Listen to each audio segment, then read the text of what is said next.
Hey guys, tonight, we're stepping back into the muddy, wind-bitten fields of medieval Europe, not to visit knights or kings, but to live the life of a peasant. You're not just watching history tonight. You are history. Imagine bare feet in cold morning dew, smoke rising from a fire that never quite warms the damp cottage walls, and the echo of church bells calling villagers to mass gossip and maybe a wedding. Because tonight, we're diving into the surprisingly complex question, what age did medieval peasants actually get married? Spoiler alert, you probably won't survive this timeline with your modern dating standards intact. So before you get comfortable, take a moment to like the video and subscribe, but only if you genuinely enjoy what I do here. And hey, drop your location and local time in the comments. I love seeing where and when people are drifting off to sleep around the world. Now dim the lights, maybe turn on a fan for that soft background hum, and let's ease into tonight's journey together. You're waking up in a straw-stuffed mattress that crackles when you move. Outside your tiny wooden hut, the rooster crows late again, because you've already been up fetching water. You're 13, maybe 14 years old, and your parents are already starting to talk about marriage like it's the weather. Not whether it will happen, but when, and to whom. There are no dating apps here, no candlelit dinners, just alliances, livestock, and the church calendar. Your father's leaning against the doorway, arms folded, a look in his eyes like he's doing math in his head. Not numbers, really assets. Your marriage isn't just about love. It's economics, tradition, and survival. He's wondering how many acres your future husband's family owns, and whether they've lost any pigs to the recent plague. He's not cold-hearted. He just knows what it takes to feed a family of 7 when the harvest fails every other year. You walk past him into the morning mist and head toward the market square. There's chatter among the older women daughters of age, rumors of betrothals. The age of marriage isn't written in any single book, but it's spoken aloud like folklore layered into every woman's whisper and every priest's sermon. And that age, it's younger than you'd think. For peasant girls, 12 is considered the earliest canonical age for marriage under church law. 12. But don't panic, this doesn't always mean the wedding night followed instantly. Betrothal, often orchestrated by families, could come early with actual cohabitation delayed a year or more, sometimes longer if the dowry was complicated or the harvest was poor. Still, the very idea of marriage could shadow your childhood by age 10. For boys, it's a bit later. 14 is the church's minimum, but in peasant life, that's more guideline than rule. The real deciding factor, whether you can swing a scythe, carry a yoke, and keep a roof from caving in.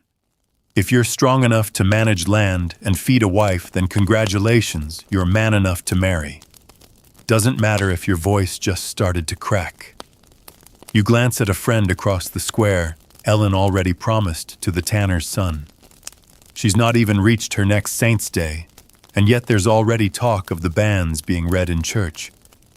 You try to imagine what that feels like.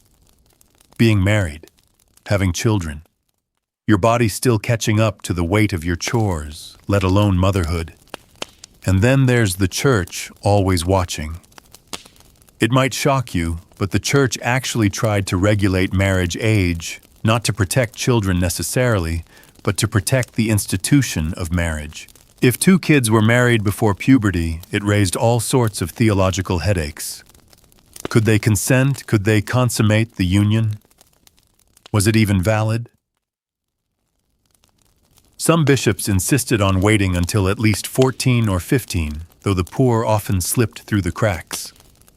In richer households, alliances were carefully timed contracts, written dowries negotiated like diplomatic treaties. But here in your world, the peasant world, it's a lot more practical. No parchment, no ceremony at court. Just a promise between families and a few coins passed from one roughened hand to another. Still, marriage isn't always about settling down. Sometimes it's an escape. If your home is abusive or your family overburdened being wed to a distant cousin or a widow's only son, might feel like a step up. Even if you're barely 13, even if you haven't yet figured out what love means. The expectation is simple: survive, reproduce, labor, repeat. You step over a puddle of slop in the road. There's dung feathers, a broken eggshell. Not exactly a romantic setting, but someone nearby is smiling, a girl a year older than you, glowing in her new apron, freshly married. She's carrying a loaf of bread tucked in her arm like a baby.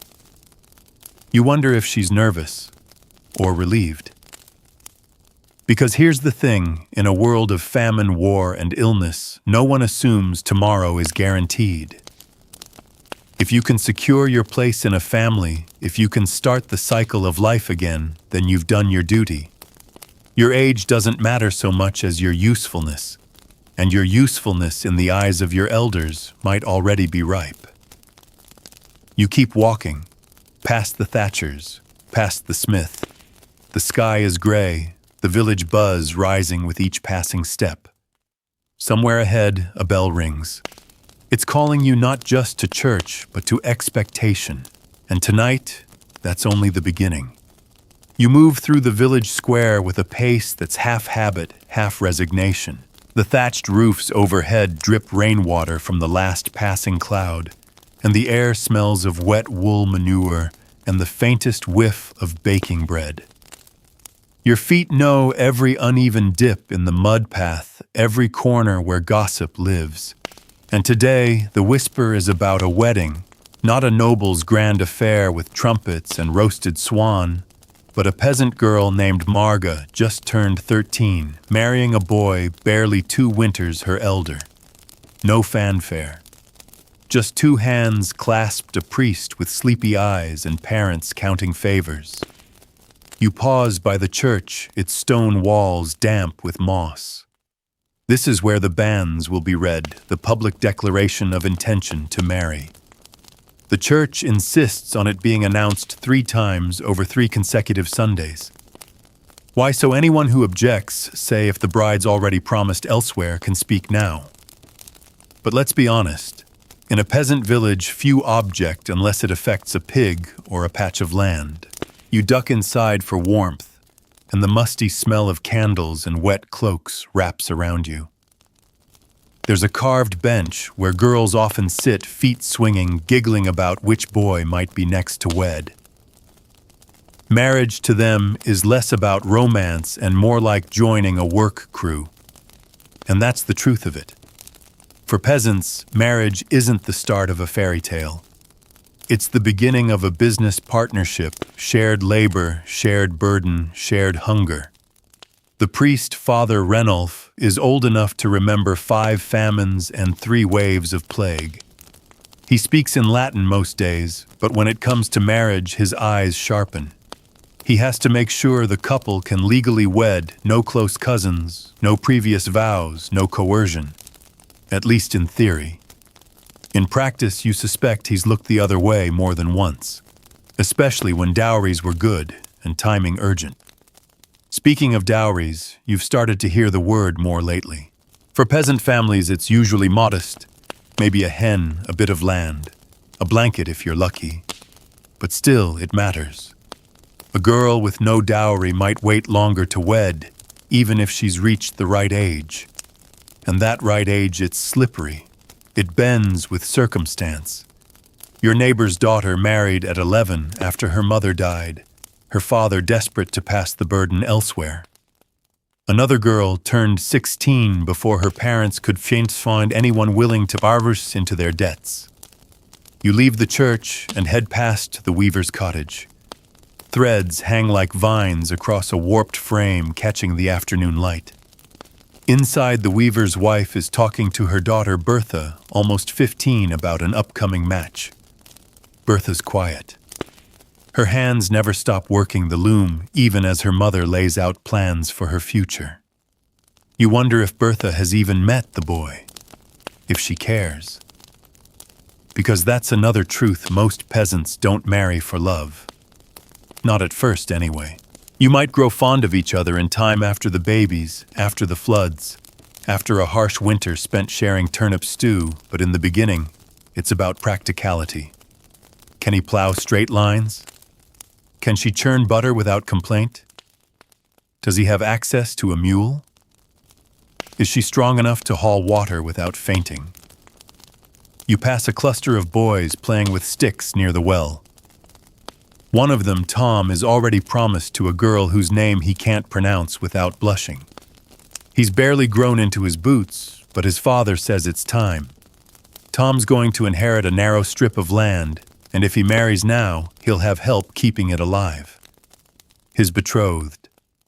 She's 12, but she already cooks for her younger siblings, like a second mother. It's unsettling, yet perfectly normal. In this world, childhood and adulthood don't have a sharp line between them. They blur. They overlap. And still, not everyone rushes into marriage. Some resist. Like old Hilda's youngest, a sharp-tongued girl named Isabel, who's already 17 and still unwed. People whisper she's difficult, that her dowry's cursed, that she talks too much for a proper wife. But you admire her. She's the only girl you know who looks men in the eye and dares to say no. But choices like Isabel's are rare. Most girls don't get the luxury of delay. Their bodies grow, and with them come expectations. Your hips widen ready for birth. Your hand toughen ready for labor. Before you've even discovered who you are, your future's already being discussed over firewood and salted meat. Even the rhythm of the seasons pushes people toward marriage. Winter is too harsh, too still. But spring is perfect. It's when the earth softens, when roads become passable, when animals birth their young. It's when banns are read and feasts are planned, no matter how humble. A stew with a bit of pork bread baked by neighbors, maybe even a cup of weak ale. You think of your own parents. They married when your mother was 14 and your father 17. He'd just inherited a broken cart and a sickly goat. They didn't have a wedding portrait, just a memory of holding hands behind the millhouse while their families argued over blankets. And now look at them, worn tired but still together. Back at home, your mother is patching a tunic while your little siblings chase a chicken around the yard. She looks up and squints at you, not unkindly, but like she's measuring your readiness. Not just your body, but your steadiness. Can you cook without burning the porridge? Can you survive childbirth? Can you keep another person alive while you both starve? You don't know the answers yet. But the village is watching, listening, planning.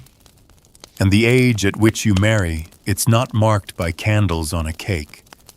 It's marked by the weight of a bucket, the length of your skirt, the whispered nods between elders. Tomorrow, someone may ask your father if you're spoken for, and that will be the beginning of something that looks nothing like a modern romance. But here in your world, it will be everything. The sun creeps low behind the tree line, casting long shadows across the village as you carry in a bundle of kindling. Your arms ache from hauling water earlier, and the soreness settles into your bones like a warning. You're not a child anymore, not in the eyes of the village. And that means certain doors are starting to open, or close, depending on how you look at it. Your mother calls you inside just as the hens begin to settle for the night. She's baking rye bread, the kind that sits heavy in your stomach, but keeps you full until morning. You set the kindling by the hearth and catch her watching you again with that same expression she wore when you first bled. That small, quiet look that said everything was about to change. She never said the word marriage, but the air around her has carried it ever since. You sit and pull out a frayed bit of wool to card. Your fingers move on their own. This isn't new work. But your mind drifts because outside you heard a neighbor boy talking about betrothal. He'd spoken like it was just another chore, something to get out of the way before planting season. His family had picked a girl from a few hamlets over. Strong back, good teeth, his father said approvingly. That was the standard. Good teeth. A strong back.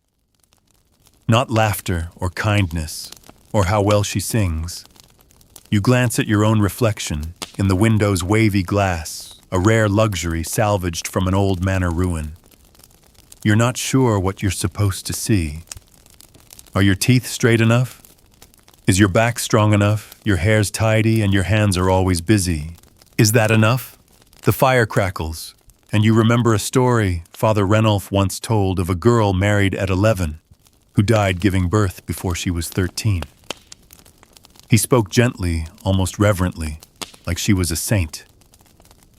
But you couldn't stop wondering, did she even know what was happening to her? In this world, marriage isn't romantic. It's transactional, but it's also transformative. Once you're wed, you're no longer a daughter, you're a wife, and soon after a mother. There's no in-between space, no era of self-discovery, no time to be reckless or curious or wild. The village doesn't need dreamers, it needs doers. The marriage process itself is simple, at least on the surface. Once two families agree and a dowry is arranged or waived, then the banns are read aloud in church 3 times. If no one objects, the couple is wed often with little more than a priest's blessing and a shared meal. The wedding feast, if you're lucky, includes boiled meat and stale ale, no white gowns, no gold rings, maybe a flower crown, maybe not. Sometimes there's singing. The girls will laugh and the boys will sneak glances, and for a moment, it might feel like joy. But behind every smile is the knowledge that tomorrow the real work begins. There are animals to tend, ashes to sweep, and if the union is consummated quickly, morning sickness to endure. You remember when Elswith the baker's niece vanished from sight for 3 months. When she returned thinner and older, everyone just nodded and moved on. No one mentioned the baby. No one asked where she'd been. You were younger then, but you understood. That's what marriage can mean here. Joy sometimes, but also silence. Also sacrifice. Still, not all stories are grim. There's old Marta and her husband Aldrich. They were matched young, 13 and 15, but grew to love each other deeply. You've seen the way they tease each other, the way Aldrich still saves the best piece of bread for Marta. She says she got lucky, that sometimes luck matters more than timing, that love can grow in even the roughest soil if it's tended gently. But you can't help wondering, what if luck isn't on your side? You're startled from your thoughts when your youngest brother begins crying. He's cut his finger on a splinter and is wailing like he's been run through. You kneel and tend to him without thinking, washing the wound, wrapping it, whispering nonsense to calm him down. Your mother watches quietly. Later, as he drifts to sleep, she says softly, "You'll make a good wife someday." The words are meant as praise, but they land with a strange weight. Because it doesn't feel like a compliment. It feels like a prophecy. Outside, the stars begin to show. The night air carries the sound of frogs and the rustling of leaves. Somewhere a couple is likely lying on their wedding bed, awkward and unsure, learning how to be close for the first time. It's not just about desire. It's about duty, about sealing the agreement between families, about continuing the village's lifeblood. You lie in your own bed staring at the rafters. You think about the seasons ahead of planting, of harvest, of holy days and fairs. Will this be the year your name is tied to someone else's? Will you be the one wearing the flower crown next spring? Will someone judge your dowry as fair, your worth as sufficient? Because in this world, marriage isn't just a rite of passage, it's an anchor. Sometimes it steadies you, sometimes it drags you under. And sleep comes slowly when you realize how close you are to that crossing. Morning comes before you're ready. The chill presses in through the cracks in the wooden walls, and the first thing you hear is the clatter of a wooden bucket hitting the stone well. Someone's already drawing water, already beginning their day. You rise before the sun crests the horizon, because that's what peasants do: wake early, work hard, and never question the rhythm. Today feels different, though. Your aunt is visiting from 2 villages over, and the whispers say she's bringing news of a possible match. For you help your mother sweep the packed dirt floor, the bristles of the broom worn down from years of use. She doesn't say much, but her glances speak volumes. She adjusts your tunic, tightens the cord at your waist, brushes your hair with fingers more familiar with milking cows than motherly grooming. You feel yourself becoming a product, polished and primed. It's a strange thing, this sense of being prepared. Not for a celebration, but for a transaction. You're not afraid exactly, but you feel the weight of the unknown. What will this boy be like? Will he smell of sweat and turnips? Or will he be the quiet type, one who speaks more with his hands than his mouth? Will he treat you gently, or will he expect you to bear sons by next spring? When your aunt arrives, she brings with her a sack of dried apples and a tight-lipped smile. She sits by the fire and shares news of her neighbor's boy, Giles. 16 strong, owns half a yoke of oxen and recently lost his mother. He needs a wife, someone to cook, to mend, to help with the lambing, come March. She says it plainly, as if reading from a shopping list. Your mother nods. She asks about his temperament, his family's debts, whether he attends church. Not once does she ask if he's kind. Not once does she ask if he'll listen when you cry, or if he'll laugh when you sing old ballads while weaving. These aren't questions that matter here. Compatibility isn't a luxury afforded to girls like you. Your father returns from the fields, his face caked with dirt, and his hands blistered from tilling. He listens to the proposal in silence. Then he nods and says he'll think on it. That usually means yes if the terms are right. A few hens, maybe a sheepskin, perhaps a shared labor arrangement during harvest season. And that evening, as you peel root vegetables for the pot, you listen to the low murmur of your parents discussing your future. They're not unkind. They want you safe, provided for. In their minds, arranging your marriage now is a kindness. Waiting too long could mean fewer options. Bad ones. You think of Marga again, already married and now with child. She's 15. She walks slower now, her back curved like a much older woman's. You heard she fainted last week while grinding barley. But her mother-in-law insists she carry on. She's not the first, she says. Won't be the last. And it's true. Girls younger than you are already managing households, stirring porridge, wrapping swaddled infants, praying their husbands don't return from the tavern with fists instead of stories. But there's also a kind of strength in them, a quiet, unwavering rhythm that keeps the village alive. Later that night, you step outside into the cold. The moon is high, casting silver light over the rooftops.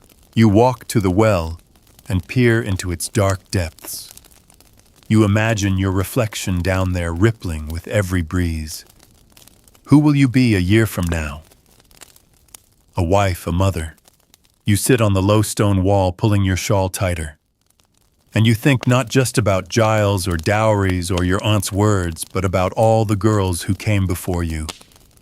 Your mother, her mother, generations of women who married not when they were ready, but when they were required. You try to picture yourself in their shoes, waking before dawn to knead dough for someone else's table, mending tears, in shirts worn by hands you barely know, learning to share your body, your sleep, your future. Not just because it's expected, but because there's no other path. Yet something stirs in you, not rebellion exactly, but awareness. You realize that marriage here isn't just a ceremony, it's a surrender. A trade of youth for security, freedom for place. You wonder how many of those women were happy, how many settled, how many found some form of love despite the arrangement. You let out a long breath. A few stars blink in the sky, and a barn owl hoots in the distance. Somewhere someone is beginning a new chapter tonight. Maybe lighting a candle in a small cottage as husband and wife. Maybe nervous. Maybe resigned. Maybe even hopeful. And maybe, just maybe, that's what you're supposed to feel too. Because your time is coming. Not with fanfare. Not with choice. But with the quiet nods of elders, the exchange of modest gifts, and the expectation that you will step into your role without complaint. But tonight, beneath the wide and endless sky, you are still her own. For now saw dawn again. The cold bites sharper today, and the sky is a pale wash of gray. You wrap your shawl tighter, breathing into your hands to warm your fingers before slipping into your boots. The village stirs with the same quiet rhythm as always. Chickens clucking, cartwheels creaking, someone coughing through an open shutter. But today, the air feels heavier. Your father said yes. He didn't say it directly, just nodded slowly over a bowl of porridge last night and muttered something about oxen and decent hands.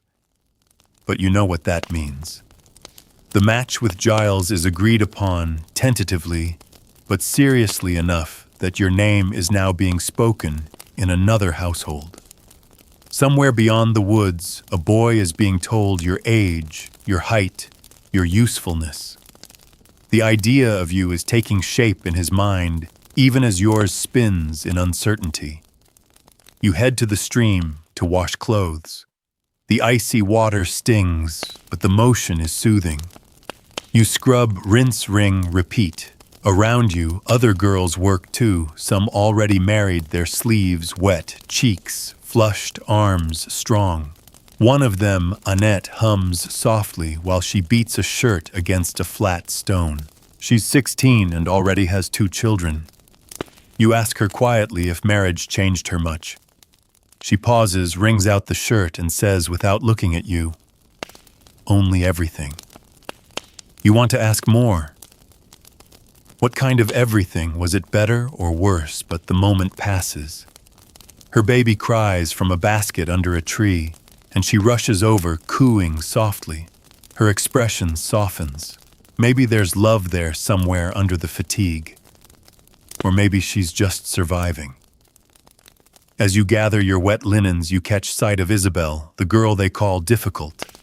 She's by herself, hauling firewood with her skirts hitched up and her hair falling loose. She looks tired but defiant. There's always been talk about her, why she isn't married, why no one will take her. Some say she's cursed. Others say she simply won't settle. Either way, she's alone. And in this world, that's a dangerous thing. You wonder what's worse, marrying young and becoming someone's property, or remaining unmarried and becoming everyone's suspicion. Back home, your mother is boiling greens and trimming away mold from a heel of cheese. She gestures for you to sit, then hands you a basket of mending. Giles and his father are coming tomorrow, she says simply. Your needle freezes in the air. Tomorrow. Already. She continues as if discussing the weather. They'll want to see you working, not sitting idle.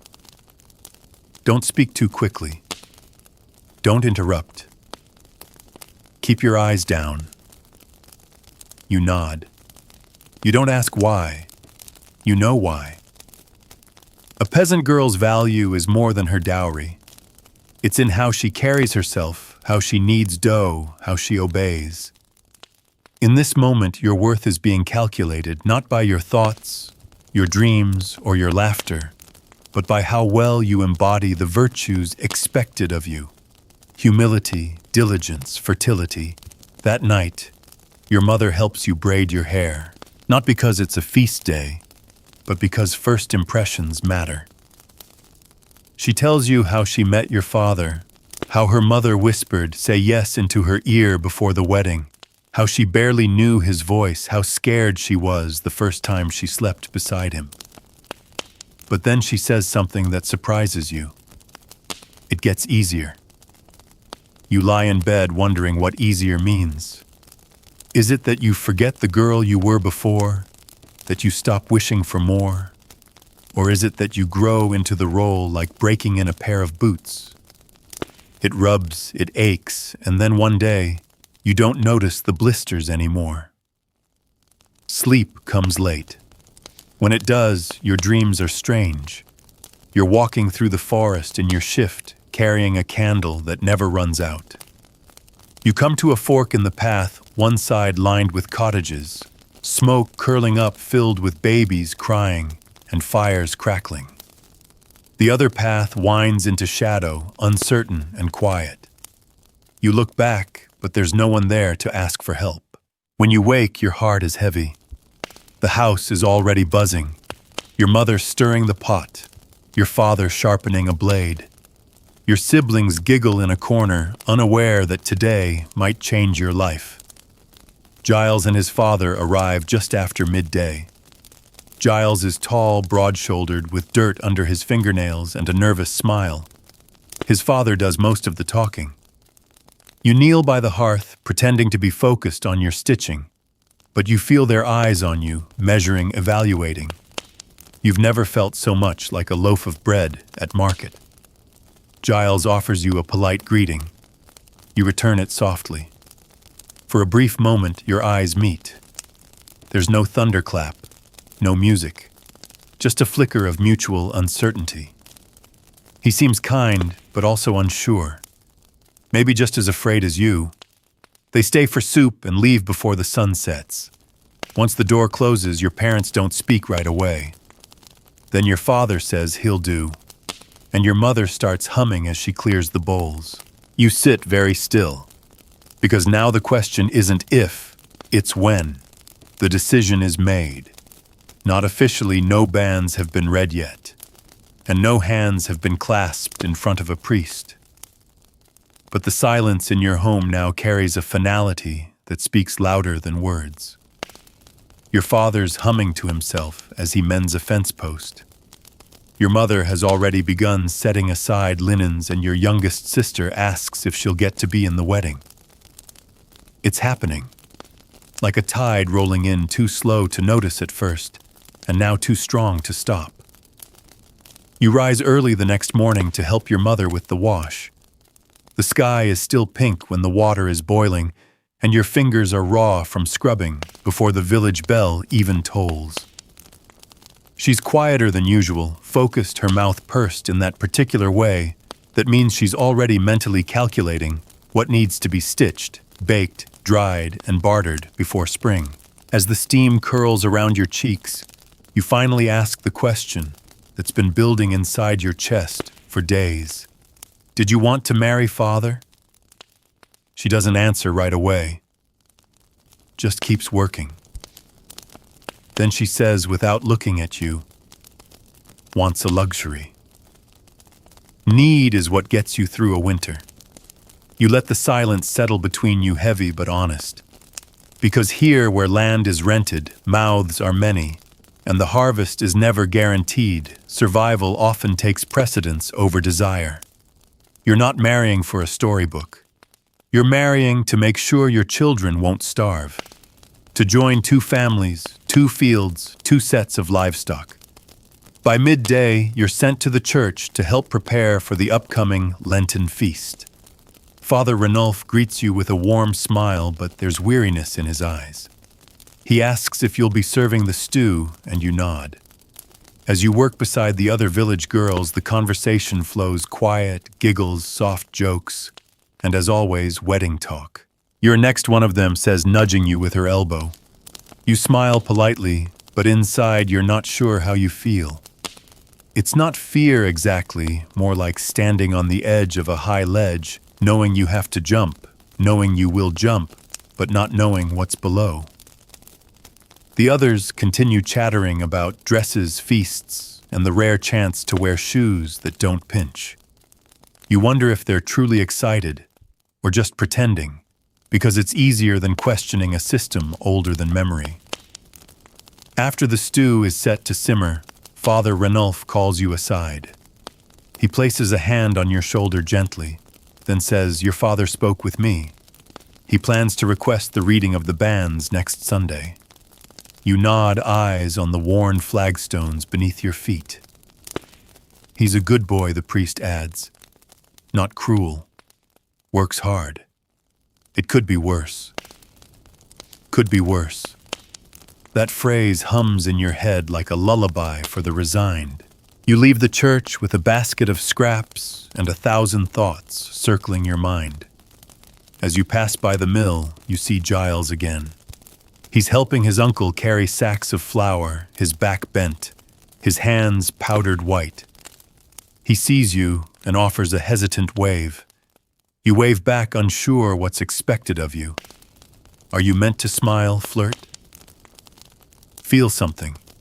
He catches up with you at the path fork, brushing flour from his sleeves. You walk side by side in silence for a few moments, the wind tugging gently at your shawls. Finally, he speaks, "I'm glad it's you." You blink, surprised.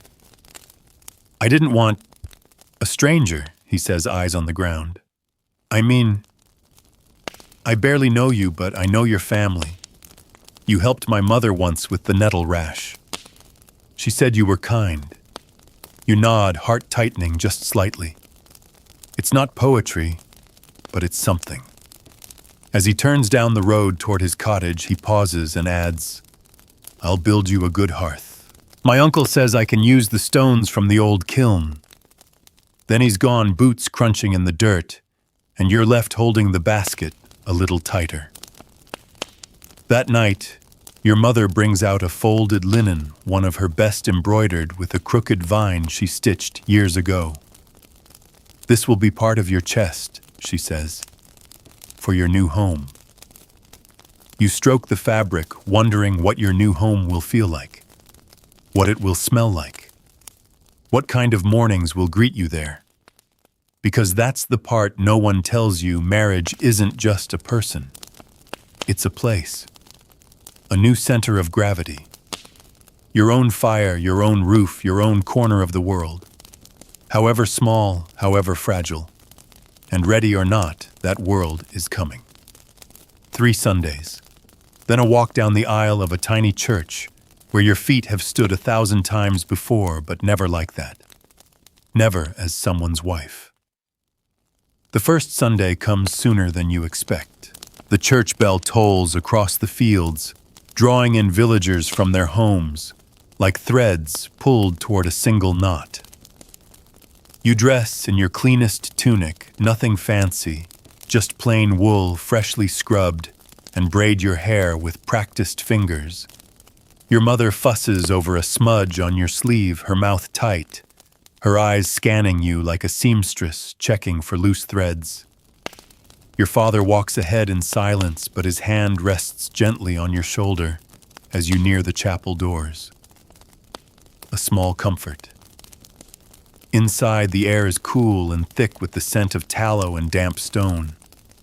Wooden pews creak under the weight of familiar bodies. Neighbors, cousins, elders. They're all here.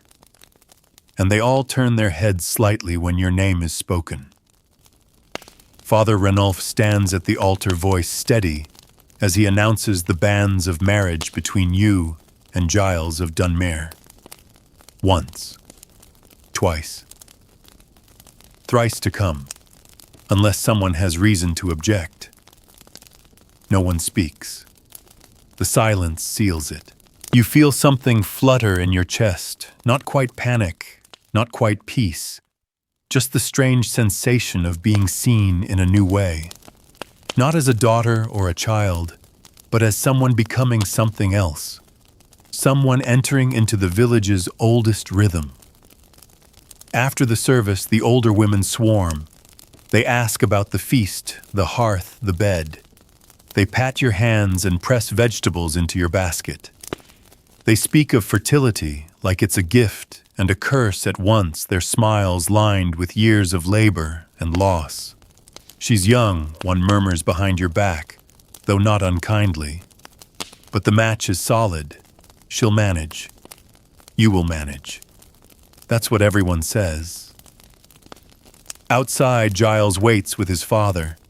His boots are polished, sort of, and he's traded his usual muddy shirt for one with buttons. You walk together down the road, and though it's still early, the sun has climbed high enough to warm your hands. "Did you sleep well?" he asks. It's a simple question, small talk, but in this moment, it feels like the first thread of a new fabric being woven. You nod. "I did."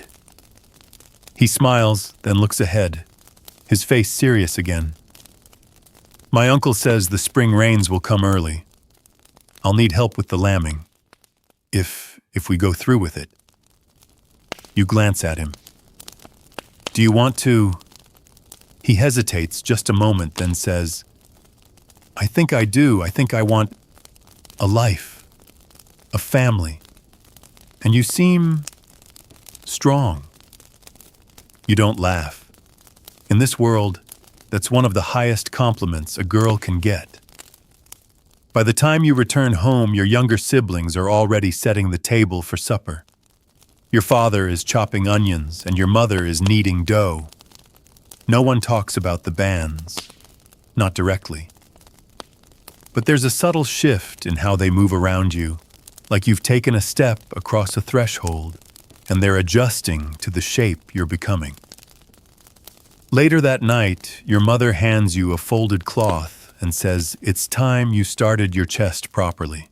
Inside is a comb carved from horn, a scrap of lace from her own wedding day, and a wooden spoon smoothed by years of use. "It's not much," she says almost apologetically. You shake your head. "It's perfect." Because you understand this isn't about luxury, it's about continuity. You're stepping into a lineage of women who prepared in this exact way. Not with gowns and rehearsals, but with bread bowls and sturdy linen, and quiet hands guiding the path. The next day, the whispers are quieter. There's no longer mystery, just expectation. You go about your work with a strange, dual awareness. You're still here feeding chickens, spinning wool, chasing after your brother when he steals a biscuit. But you're also not here. You're already somewhere else. In a cottage that isn't built yet. In a life that's beginning to take form. The girls at the well smile more knowingly now. One asks if you've practiced kneeling beside your husband yet. Another giggles about wedding night advice from her mother that made no sense. You listen, you nod, you smile, but inside you're still wondering what it will feel like to lie beside someone for the first time. To give up the only self you've ever known in exchange for something entirely uncertain. And then just before dusk, you hear it. A knock on the door. Giles. He's come alone this time. His hands are full carrying firewood eggs and a small bunch of rosemary tied with string. "For your hearth," he says. You take it. The scent is sharp, clean, earthy. It's not a bouquet, but it's his way of saying something close to tenderness. You offer him tea and he sits awkwardly on the edge of a stool while your siblings peek from behind the curtain. Your mother smiles from the corner, but leaves you be. You talk about practical things. Roof leaks, hen coops, how many lambs survived last spring.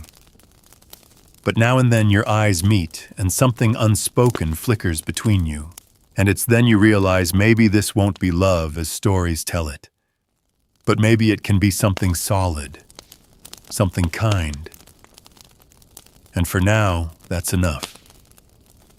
The second Sunday arrives with thick gray clouds and the smell of smoke on the air.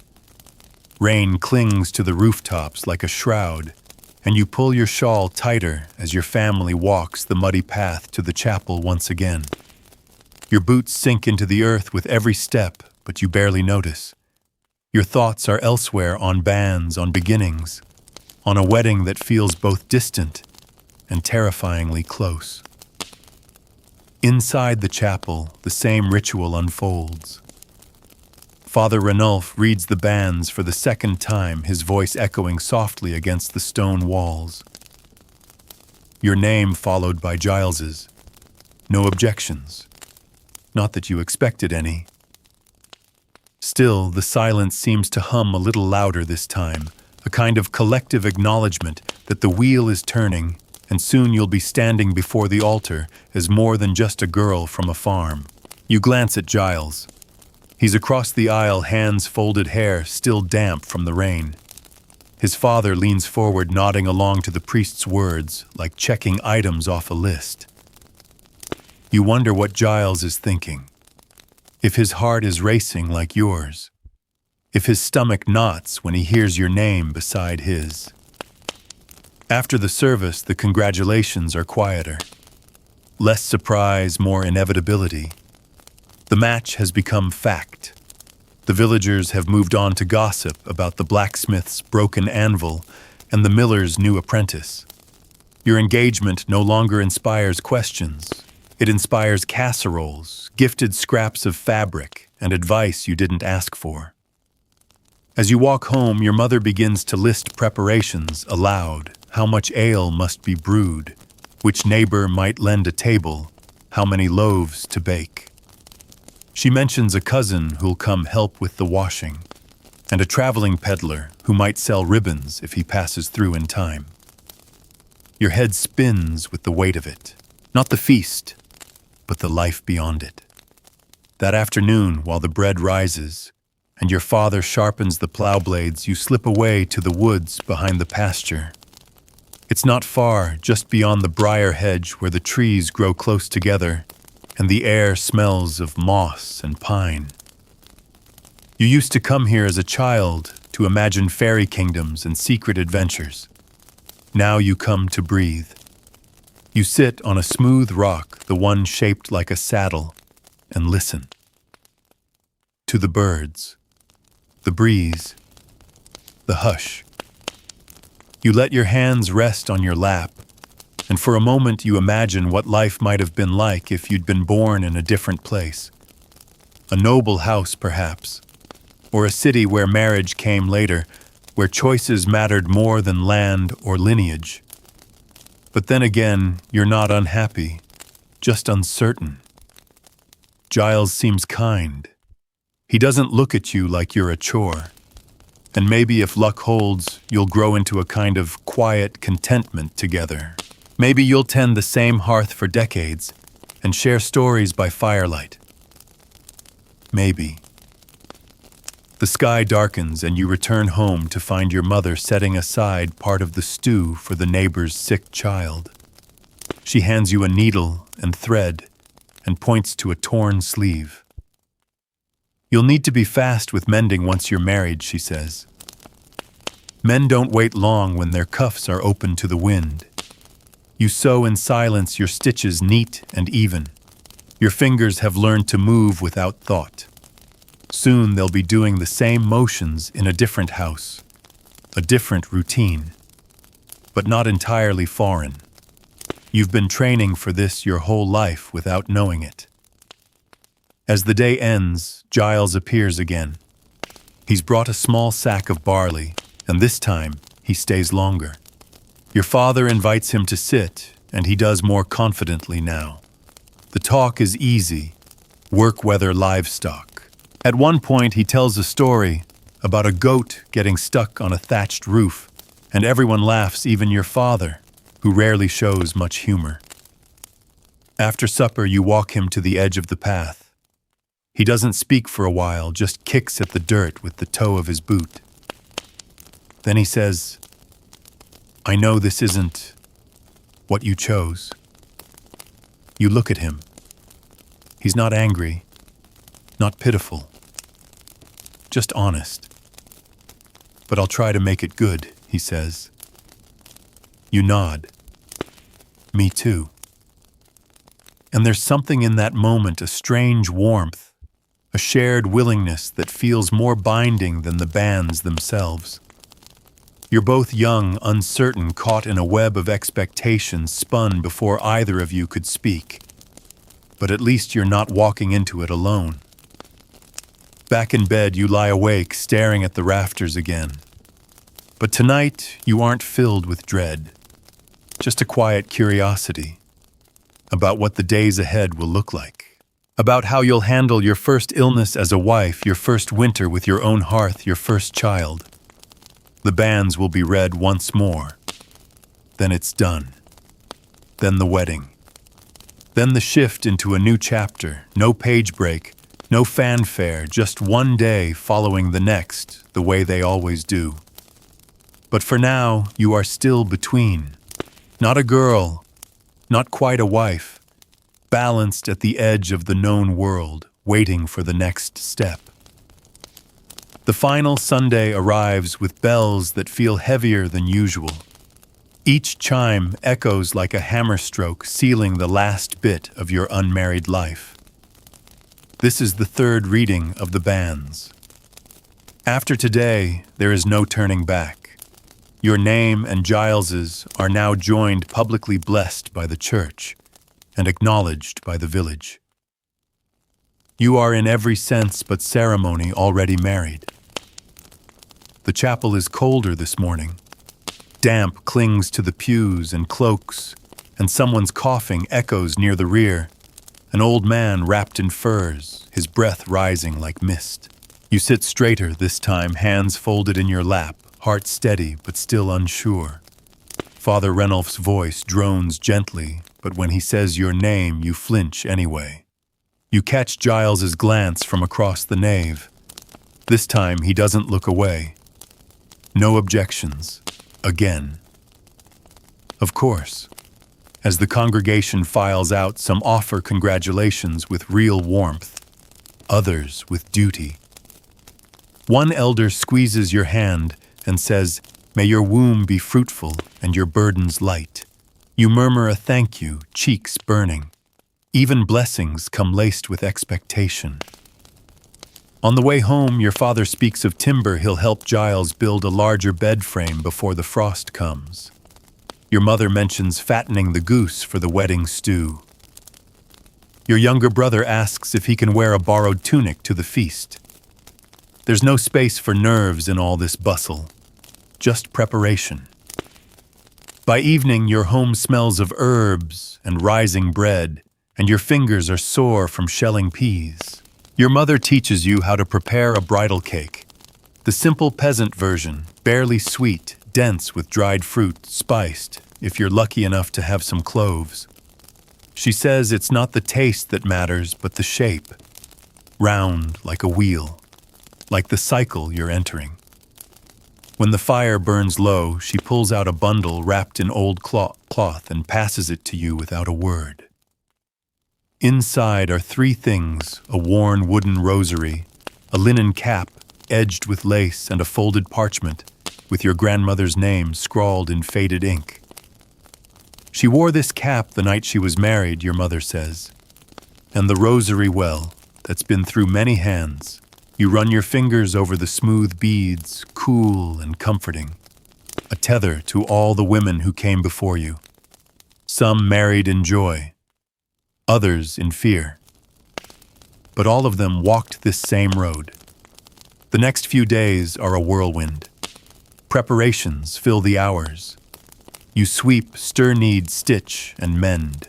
Your mother teaches you how to lay a hearth for the first fire in a new home. Your father shows Giles how to secure the rafters of a cottage roof with rope when nails are scarce. You barely sleep. Not because of fear, but because of movement. You're caught in the turning wheel everyone is, and the momentum keeps you upright. It's only at night, lying beside your youngest sister one last time, that the stillness creeps in. One night just before the wedding, you sneak out again to the woods. The moon is nearly full silver light washing over the mossy stones. You sit on your usual rock and press the rosary beads between your fingers, whispering a prayer, not just for blessing, but for clarity. You don't ask for love. You ask for steadiness. You ask for strength. And then you hear footsteps behind you. You turn to see Giles, hesitant, holding a bundle under one arm. He sits beside you without asking and unwraps a cloth to reveal something unexpected. A carved wooden figure shaped like a small lamb with your initials etched into the underside. "I made it," he says, sheepish. "It's not much, but I thought you should have something of your own, something no one gave you because they had to." You turn it over in your hand. It's imperfect, rough in places, lopsided legs, but it feels like more than a gift. It feels like a piece of him offered honestly. "Thank you," you say softly. "I know you didn't choose this," he adds. "Not really. But I'll do my best to be someone you don't regret." You don't know what to say, so you don't say anything. You just lean your head against his shoulder and he lets you. In that moment, you realize something profound. You're not marrying a stranger, not anymore. You're marrying someone who, like you, is doing their best to make meaning from what tradition has handed them. Someone who might, if you're both careful, become not just a partner, but a refuge. The wedding is tomorrow, and for the first time you're not afraid, just ready, or as ready as anyone can be. The morning of the wedding begins quietly. No trumpets, no parade, just the low sound of doves outside your window and the hum of feet across floorboards as your mother stokes the fire. You open your eyes before the sun fully rises, wrapped in the soft scent of baking bread and lavender. For a moment, it feels like any other morning, but your heart knows better. Today, everything shifts. Your sisters giggle as they help lay out your tunic, the special one dyed with onion skin to give it a warm gold hue. It's not new, but it's well cared for. A few extra stitches added here and there to make it yours. A borrowed belt from a cousin is wrapped in cloth nearby, and someone's tucked a sprig of rosemary into your shoes for luck. You're not alone for long. Women come in waves, neighbors, cousins, midwives, buzzing with activity and soft chatter. One braids your hair, another rubs a bit of goose fat into your lips for shine. Someone hums a wedding tune. You don't recognize the words, but the melody is old, and it seems to settle your nerves like a lullaby. Your mother enters last. She's holding the lace-edged cap and the rosary. She doesn't say much, just pulls you into a hug and holds you for longer than she usually does. When she pulls back, her eyes are wet. Not from sadness, but from the weight of knowing. She's walked this path. So has her mother and her mother before that. "You'll do well," she says. "And if you're ever unsure, you come to me. Married or not, you're still my daughter."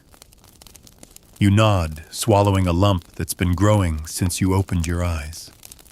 Then wordlessly, she ties the cap under your chin, places the rosary in your palm, and kisses your forehead. Outside, the village gathers. The chapel doors are wide open, and Father Ranulph stands in his formal vestments, the hem repaired with mismatched thread. The sun breaks through the clouds just as the bells begin. You walk the familiar path with your father on one side, your shawl wrapped tight across your shoulders, your steps slow but certain. Giles waits by the altar, fidgeting with his cuffs. His hair is combed, his tunic pressed, and his boots still dusted with dried mud from the fields. When he sees you, he straightens, and for a moment you see something behind his eyes. Nervousness, yes, but also something like quiet resolve. He nods once and you return it. The ceremony is brief. No rings, no long vows. Just the exchange of consent, the priest's blessing, and the prayers of those around you. A whisper of Latin, a sprinkle of holy water, a thin gold thread tied loosely around both your wrists, and then untied, symbolizing the bond you now carry even when apart. And just like that, you are no longer a daughter of your household. You are a wife. The feast that follows is simple but full of warmth. Stew made from root vegetables and the village's one fattened goose, a barley loaf round enough to share. Ale passed from hand to hand, and the clatter of borrowed crockery filling the churchyard. There is laughter, a few dances. One of the older boys plays a flute with more heart than skill, and the children run wild between the benches, chasing each other with twigs and crusts of bread. You and Giles sit close, sharing a bowl, speaking in low tones that don't need to fill the air. He tells you the new roof is nearly finished, that he planted the onions earlier than expected, that there's a stream behind the cottage where the frogs sing loudly at dusk. You smile, not because any of it is extraordinary, but because it's yours now. This life, this man, this thread you've begun to weave. As dusk falls, your family begins to pack the baskets. Boom. There's no grand send-off, just hugs, firm handshakes, and whispered blessings. Your mother presses a warm loaf into your arms and tells you it's for your first morning. Your first bread, she says. Break it together. Then it's just the two of you. You walk the road in silence, side by side, until the village fades behind the bend and the fields open up. The stars blink awake above you, and the air smells like damp earth and wood smoke.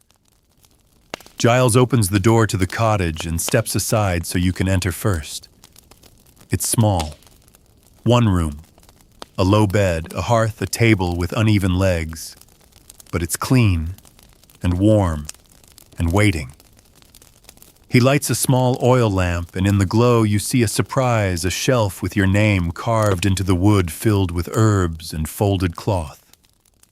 A place for your things, a place for you. You set down the loaf, remove your shawl, and look around. The fire crackles. The window shutters creak. Your breath settles into the space, and for the first time the cottage begins to feel like home. Later, when the night deepens and the lamp grows dim, you lie beside Giles in the bed you helped prepare. Neither of you speaks at first. There's nothing awkward, just quiet, like you're waiting for the house to settle into your rhythm. Then he whispers, "Are you all right?" You turn to him. "I think so. And for now, that's enough." Morning comes slowly in your new home. The window lets in a thread of golden light that spills across the blanket, illuminating the tiny dust motes dancing in the air. You lie still for a while, listening to the familiar sounds, now reframed by unfamiliar walls. The chirping of birds, the lowing of a cow in the distance, the creak of timber as the cottage stretches awake after a damp night. But now it's your cottage, your sounds. Giles is already up. You hear him moving gently around the hearth, trying not to wake you, though every careful step still makes the floorboards sigh. The scent of warm bread drifts through the air. He's heating the loaf your mother gave you. Your first shared breakfast. A small ritual, but one that feels quietly momentous. You rise and join him without a word. There's no dramatic declaration, no sudden sense of transformation. You don't feel like a wife, not really. You just feel here, in this space, with this person. And that's how it begins. You eat together on the rickety bench beside the hearth. The bread is chewy, slightly burnt on one side, but delicious all the same. He offers you the bigger piece. You decline. He insists. The gesture makes you smile. After breakfast, you take a deep breath and begin your day. There's a fire to tend linens to air out, and herbs to sort. Giles heads outside to check on the fence. You watch him from the window for a moment. He's focused, careful, already taking the role of husband seriously, in the only way he knows how, through labor. As you sweep the floor, your mind drifts to the women back in the village. How many of them had this same first day? This quiet moment of standing in a space you now call yours, wondering what comes next, in some ways. Nothing has changed. The work remains. The tools are the same. The aches in your hands will return by evening. But in other ways, everything is different. You now have a name tied to another's. A future that no longer stretches out alone but entwined. The days that follow pass in a rhythm you fall into more quickly than you expect. You wake, tend to the fire, fetch water, prepare meals, mend what's torn, plan for what's needed. Giles works in the fields and returns tired but content. He asks your opinion on small things, where to place the ladder, which herbs to dry by the window, and that small inclusion matters more than you'd imagined. Some days are easy. Others feel tight, like your skin doesn't fit quite right. You miss your siblings' laughter, your mother's voice calling you in from the dusk. But you also find peace in the stillness of your new home. In the slow unfurling of trust between you and this boy, now husband, who, like you, is learning what it means to build something from the ground up. One morning you wake early to find Giles already gone. In his place is a folded cloth bundle with a note scratched in his uneven hand, back by noon. Don't forget to salt the beans. You laugh softly. His thoughtfulness is clumsy but genuine. Later that afternoon, you visit the village for the first time as a married woman. The walk feels shorter somehow, the path more familiar, but you are not the same. The girls at the well ask how you're sleeping. One raises her eyebrows and winks. You smile and deflect. The questions will never stop, but you're learning which ones deserve answers and which don't. You visit your mother, who embraces you tightly and gives you a jar of honey for your first cold, as if willing you into the seasons ahead. She looks at you for a long moment, then says, "You seem different." You shrug. "Do I?" She smiles. Just a little more grown. That night back in the cottage, you sit at the table and watch the firelight plow across the stone walls. Giles is mending a strap on his boot brow, furrowed in concentration. It's nothing special, just a quiet evening. But something about it settles deep into your chest.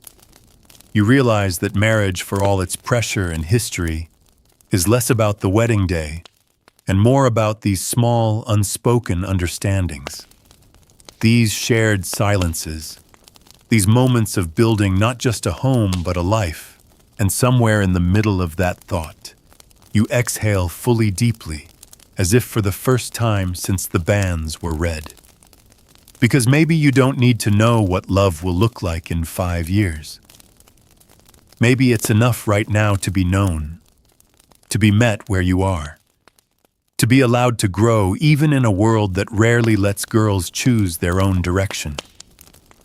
And maybe, just maybe, that's what love looks like here. Weeks pass, and the newness of marriage begins to wear into familiarity. The days slip into rhythm, and the cottage becomes more than a place. It becomes a pulse, a quiet hum of duties and shared silences that shape the edges of your life.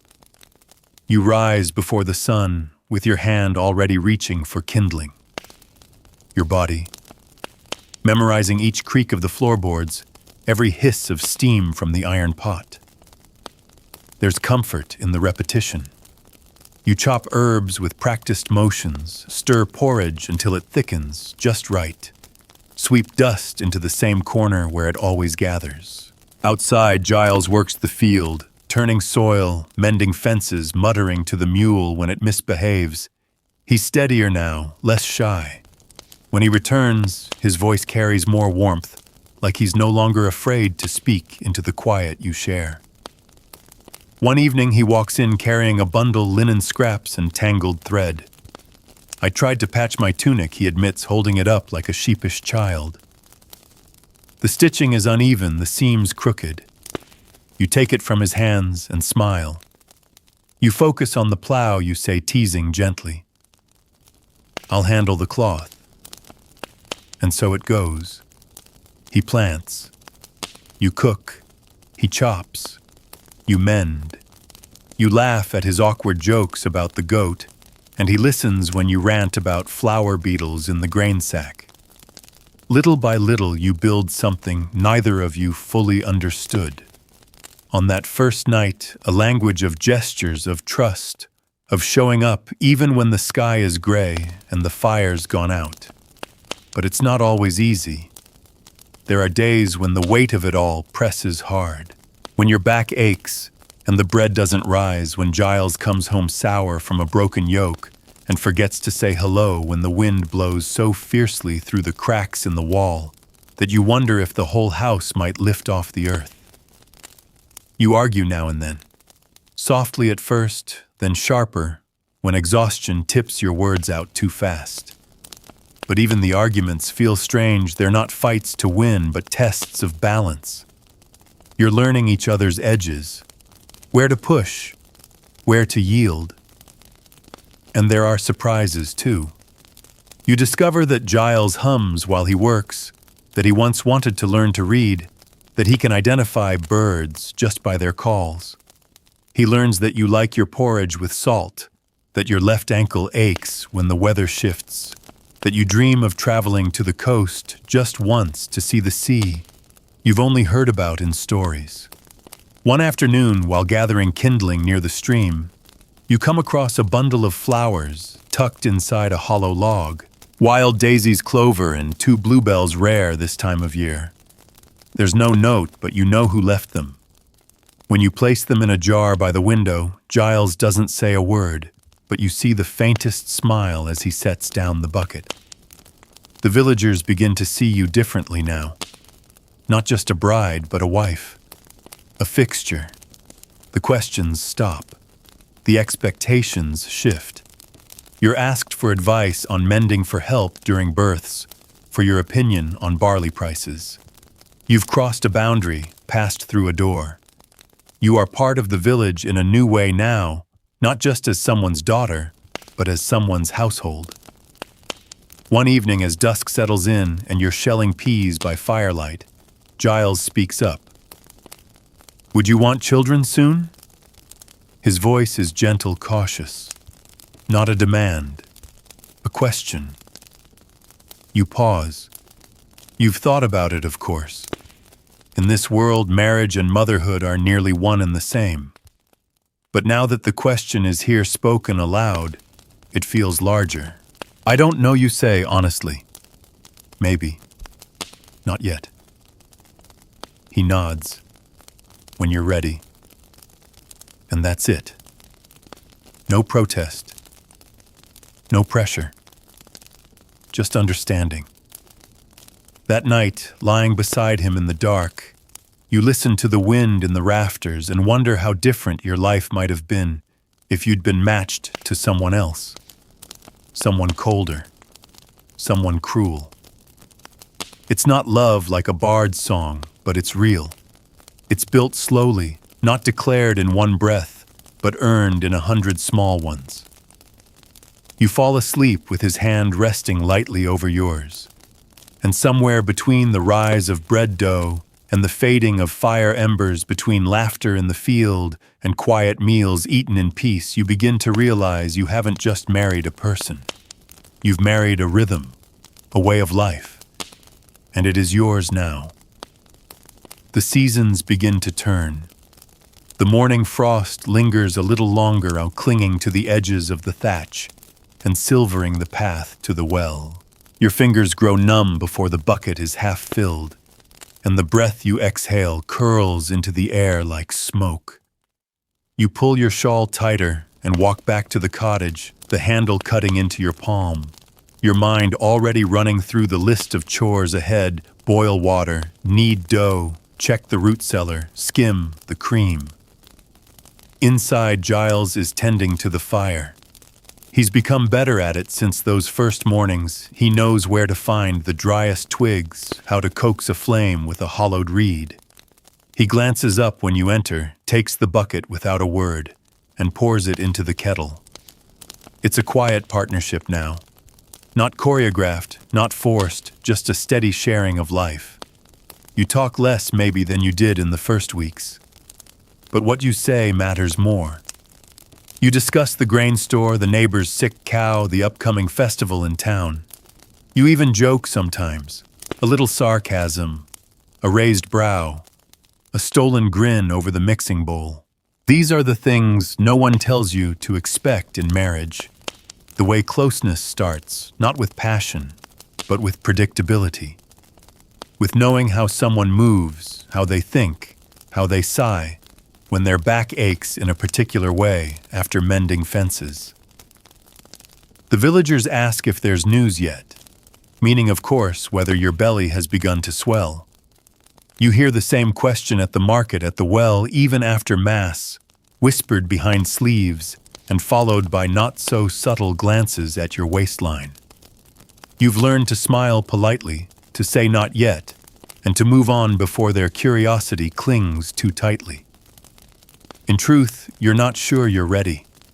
Not because of fear, but because this fragile thing you and Giles are building still feels new. You want to learn this rhythm before adding another heartbeat to the house. Giles doesn't pressure you. He doesn't even ask again.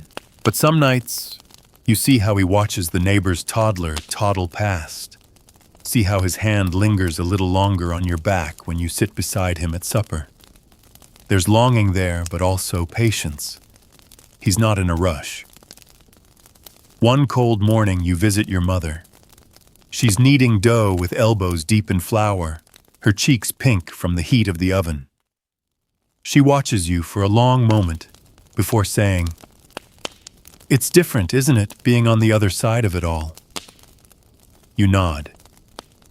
She doesn't elaborate. She doesn't need to. You both know what she means. She hands you a bundle old baby linens she'd been saving.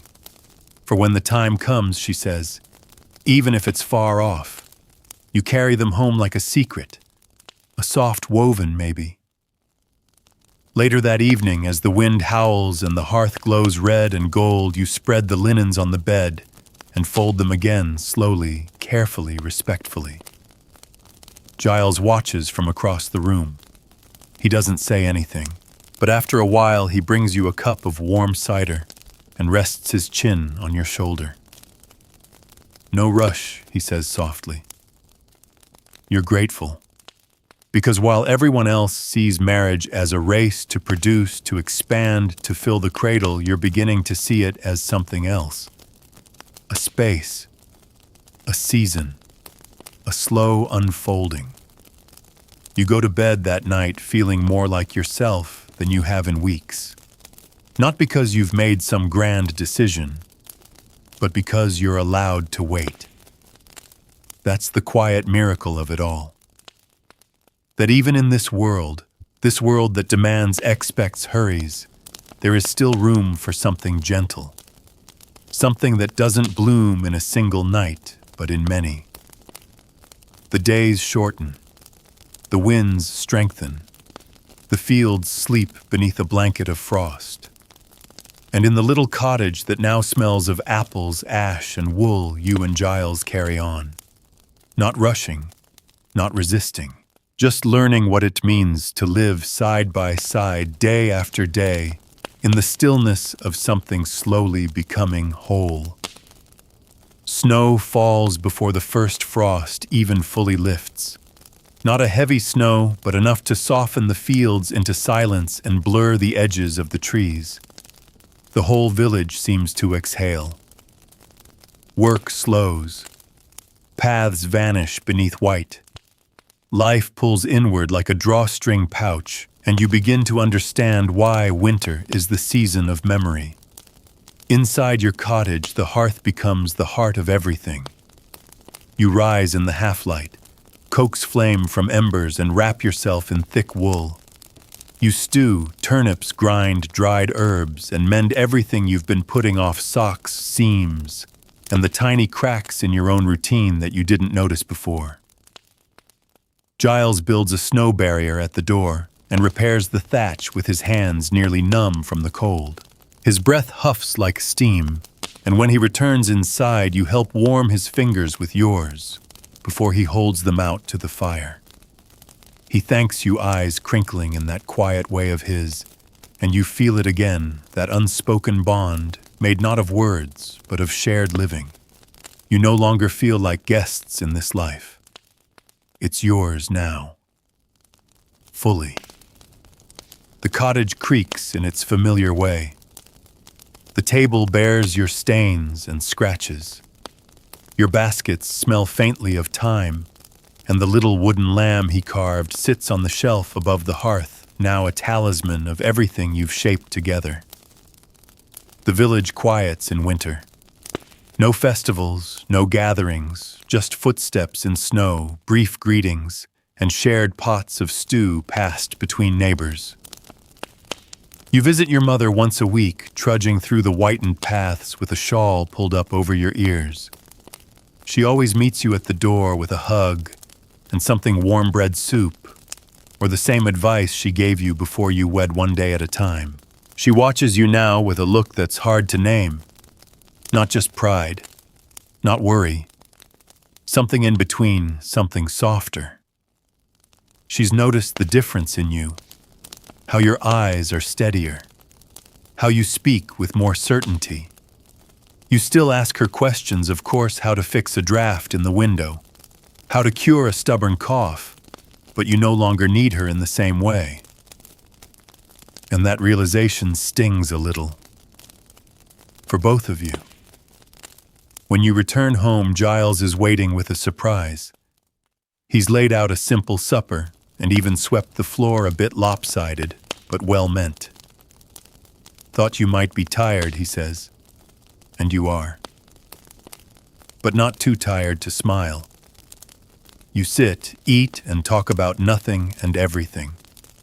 The candle flickers between you, and it's enough. It's always enough. That night you light a second candle just because. The glow fills the corners of the room in a way that feels sacred. And you find yourself thinking of all the other girls in the village curled up in their own homes, wondering about the lives they've married into. You hope theirs are peaceful, that their husbands are gentle, that they too are learning how love grows in the absence of grand gestures, in the washing of feet, in the folding of blankets, in the patient listening at the end of a long day. You lean your head against Giles's shoulder as he hums a song you've never heard. It's off-key but charming. He doesn't know you're listening so intently. He just sings because it passes the time, because it's part of who he is. Outside, the snow continues to fall. Inside, the fire dims but does not die. And as sleep settles over the cottage, you realize something strange and wonderful. Marriage isn't something that happens in a moment like a ceremony or a kiss. It's something that grows quietly, breath by breath, decision by decision, until one day you look around and realize you are home. The snow begins to melt slowly, reluctantly, like it's not quite ready to leave. Icicles drip from the roof in slow, steady rhythm, and the ground beneath the cottage softens into mud. Spring is coming not with a shout, but with a whisper. You notice it first in the sound of birds returning to the trees, then in the way the wind smells less of wood smoke and more of wet earth. You and Giles begin venturing farther from the hearth. He checks the fences for winter damage, and you return to the herb garden to clear the beds, brushing away the pale film of frost that still clings to the leaves. Your hands are chapped and red, but you don't mind. There's something satisfying about beginning again. A year has nearly passed since you heard your name spoken in the chapel, spoken as a promise, a hope, a bond. And now, as the days lengthen and the fields stir awake, you see your life not as a series of days to endure, but as a pattern unfolding like embroidery stitch by careful stitch. You and Giles move more easily together now. You don't talk constantly, there's no need. He knows when your back aches from the laundry and rubs it without being asked. You know when his knee flares up and set the kettle to boil before he even comes in. These are not grand acts. No one writes songs about them. But they are the true hymns of marriage. You visit the village more often as the weather warms. Children are running through the streets again, and the well is surrounded by women exchanging stories and news. They ask you again, gently this time, whether there is any sign. You shake your head with a smile. Not yet. Some look disappointed, others nod in quiet understanding. You no longer feel the sting of their questions. You no longer measure yourself against their timelines, because here in your modest home with the leaky shutter and the crooked shelf, you've found something deeper than approval. You've found steadiness. Not every day is joyful, but every day is shared. And Giles. He still hums, still carves little animals from spare bits of wood more carefully now. You've kept them on the mantel. A horse, a bird, a doe with awkward legs. Sometimes you think he carves for the children you don't have yet. Other times you think he does it just to see you smile. One evening you sit outside on a bench you both made from discarded fence boards. The sun is setting behind the trees, casting long streaks of orange and pink across the sky. You hand Giles a mug of warm cider and rest your head against his shoulder. I didn't know what to expect, you say quietly. A year ago I thought marriage would feel like a cage. He doesn't answer right away. Then and now you smile. Now it feels like a garden. One that needs tending, but one that grows. He nods, setting his mug down. I'm glad you're here. You close your eyes and let the warmth of his words settle into you deeper than any spring sun. In the distance, someone's dog barks. A child laughs. The village breathes. And in that moment, you are not just a wife. You are not just a peasant. You are a woman with roots, with space to grow, and with someone beside you who, in his quiet way, tends to you as carefully as he does the lambs in the field. You've come to learn that marriage is not about age or dowries or banns read in a church. It's about becoming, together, slowly, deliberately, through seasons of rain, frost, and bloom. And as the first crocus flowers push through the softened earth outside your door, you feel it again, that gentle pull of hope. Not urgent, not demanding, just patient, just there, just enough. You settle into bed now, the straw mattress soft beneath your back, the quilt heavy with the scent of smoke and rosemary. The fire in the hearth is low, casting shadows on the wooden beams above, and the air is quiet except for the occasional creak of settling walls and the faint howl of wind beyond the shutter. Your body, worn from the day's labor, finally relaxes. The muscles in your back loosen, your hands fall open, and your breath evens out. The rhythm of life in the village, once sharp and demanding, has slowed to a lull.